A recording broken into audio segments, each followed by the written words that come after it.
سپہر کے 3 بجے ہیں۔ السلام علیکم، یہ ریڈیو پاکستان ہے۔ سمینہ وقار سے خبریں سنیے۔ پہلے اہم خبروں کا خلاصہ۔ قومی اسمبلی کے اسپیکر نے کہا ہے کہ اقوام متحدہ کی سلامتی کونسل کی قراردادوں کے مطابق کشمیر کے مسئلے کا حل خطے کے امن و استحکام کے لیے ناگزیر ہے۔ جموں و کشمیر کے بارے میں اسلامی تعاون تنظیم کے رابطہ گروپ نے اقوام متحدہ سے کہا ہے کہ وہ بھارت کے غیر قانونی زیر قبضہ جموں و کشمیر میں انسانی حقوق کے خلاف ورزیاں بند کرائے۔ بھارت کے غیر قانونی زیر قبضہ جموں و کشمیر میں حکام نے جموں میں درخواست دہندگان میں سکونتی سرٹیفکیٹس تقسیم کرنا شروع کر دیے ہیں۔ ملک بھر میں مختلف دورانیے کی پولیو مہم شروع ہو گئی ہے۔ ضلع چکوال میں آج ایک مسافر کوچ گہری کھائی میں گرنے سے 6 افراد جاں بحق ہو گئے۔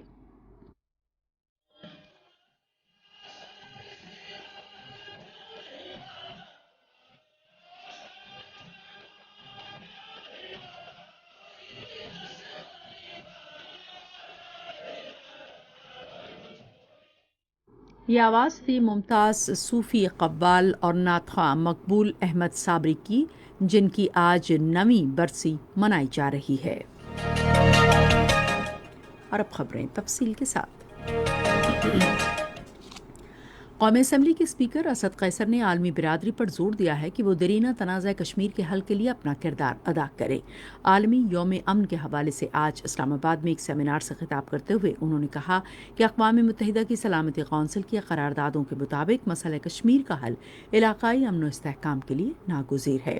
بھارت کے غیر قانونی زیر قبضہ جموں و کشمیر میں انسانی حقوق کی سنگین خلاف ورزیوں کی مذمت کرتے ہوئے اسپیکر نے کہا کہ بھارتی فوج کو بے گناہ اور نہتے کشمیری عوام پر ظلم و تشدد کی کھلی چھوٹ حاصل ہے۔ انہوں نے کہا کہ پاکستان دنیا کے سامنے بھارت کا مکروہ چہرہ بے نقاب کرنے کے لیے مؤثر کوششیں کر رہا ہے۔ جموں و کشمیر کے بارے میں اسلامی تعاون تنظیم کے رابطہ گروپ نے اقوام متحدہ سے کہا ہے کہ وہ بھارت کے غیر قانونی زیر قبضہ جموں و کشمیر میں انسانی حقوق کی خلاف ورزیوں کا سلسلہ بند کرنے کے لیے اس پر دباؤ ڈالے۔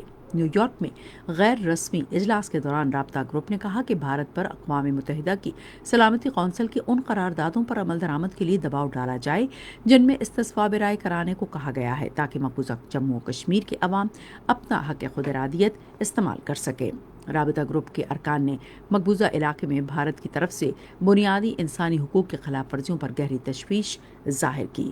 وزیر خارجہ شاہ محمود قریشی کا خصوصی پیغام پہنچاتے ہوئے اقوام متحدہ کے لیے پاکستان کے مستقل مندوب منیر اکرم نے کہا ہے کہ بھارتیہ جنتا پارٹی کی حکومت نئے سکونتی قوانین کے ذریعے منظم انداز میں مقبوضہ کشمیر کی آبادی کا تناسب تبدیل کر رہی ہے۔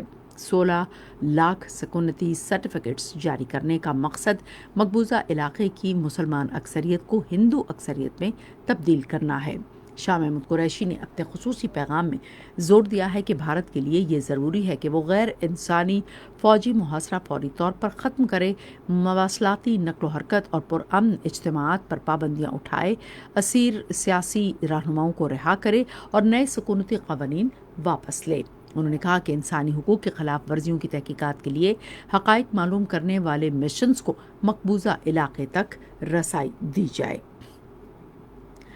بھارت کے غیر قانونی اور زیر تسلط جموں و کشمیر میں ریونیو حکام نے جموں کے علاقے میں درخواست دہندگان میں گھر گھر جا کر ڈومیسائل سرٹیفکیٹس تقسیم کرنا شروع کر دیے ہیں۔ کشمیر میڈیا سروس کے مطابق جانی پور کے علاقے میں تحصیلدار کی جانب سے ایک ہی دن میں 100 ڈومیسائل سرٹیفکیٹس تقسیم کیے گئے ہیں۔ اس سے پہلے ڈومیسائل جاری کرنے کے عمل کو تیز کرنے کے لیے تحصیلدار کے علاوہ نائب تحصیلداروں کو بھی ڈومیسائل سرٹیفکیٹس دینے کا اختیار دیا گیا۔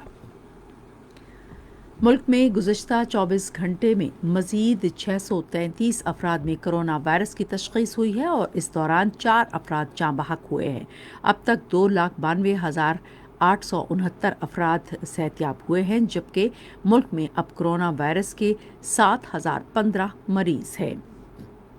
ملک بھر میں آج مختلف دورانیے کی انسداد پولیو مہم شروع ہوئی ہے۔ مہم کے دوران ملک بھر میں 5 سال سے کم عمر کے 4 کروڑ بچوں کو پولیو سے بچاؤ کے قطرے پلائے جائیں گے۔ مہم کے حوالے سے مزید تفصیلات کراچی سے ہمارے نمائندے محمد وقاص سے۔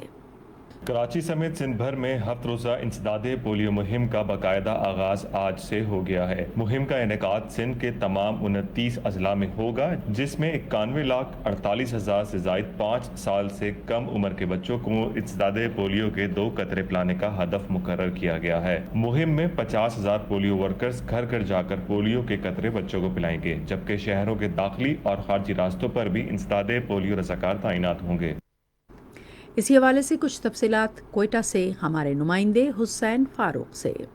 بلوچستان کے 33 اضلاع میں آج سے 4 روزہ انسداد پولیو مہم کا آغاز ہو گیا ہے، جس کے لیے تمام انتظامات مکمل کر لیے گئے۔ پولیو مہم کے دوران تقریباً 25 لاکھ بچوں کو پولیو سے بچاؤ کے قطرے پلانے کا ہدف مقرر کیا گیا ہے۔ مہم میں مجموعی طور پر 10,000 ٹیمیں حصہ لے رہی ہیں۔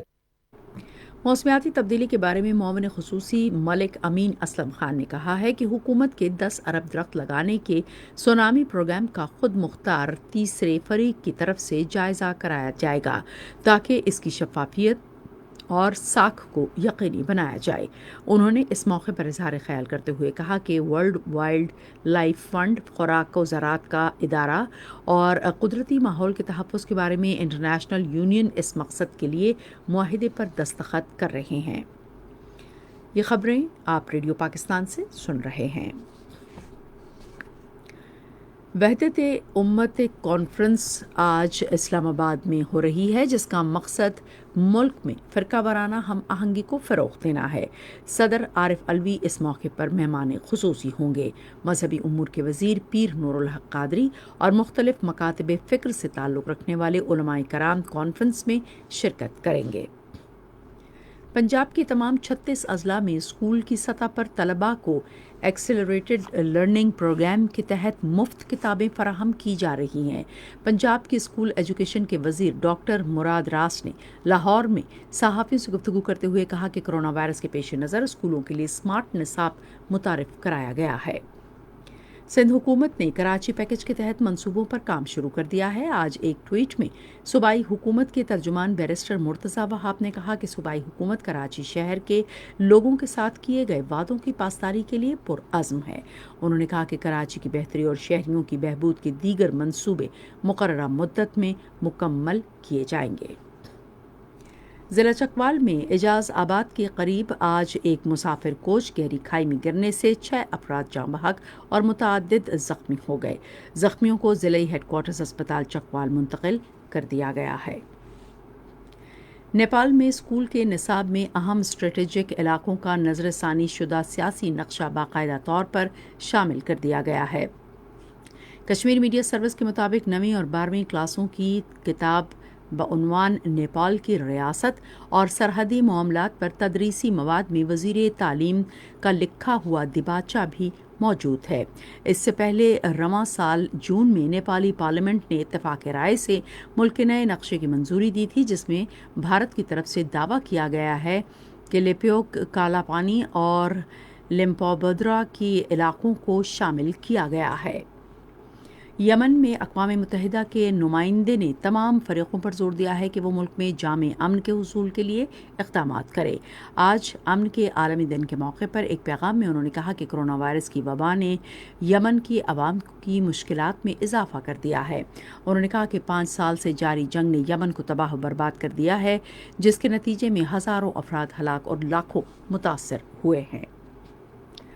معروف صوفی قوال اور نعت خواں مقبول احمد صابری کی آج 9ویں برسی منائی جا رہی ہے۔ مقبول احمد صابری نے ابتدائی طور پر اپنے والد استاد عنایت حسین صابری اور بڑے بھائی غلام فرید صابری سے موسیقی کی تعلیم حاصل کی۔ انہیں صدارتی تمغہ حسن کارکردگی سے بھی نوازا گیا۔ انہوں نے 2001 میں آج کے دن وفات پائی۔ اور اب موسم کی صورتحال کے لیے محکمہ موسمیات کے نمائندے کی یہ رپورٹ۔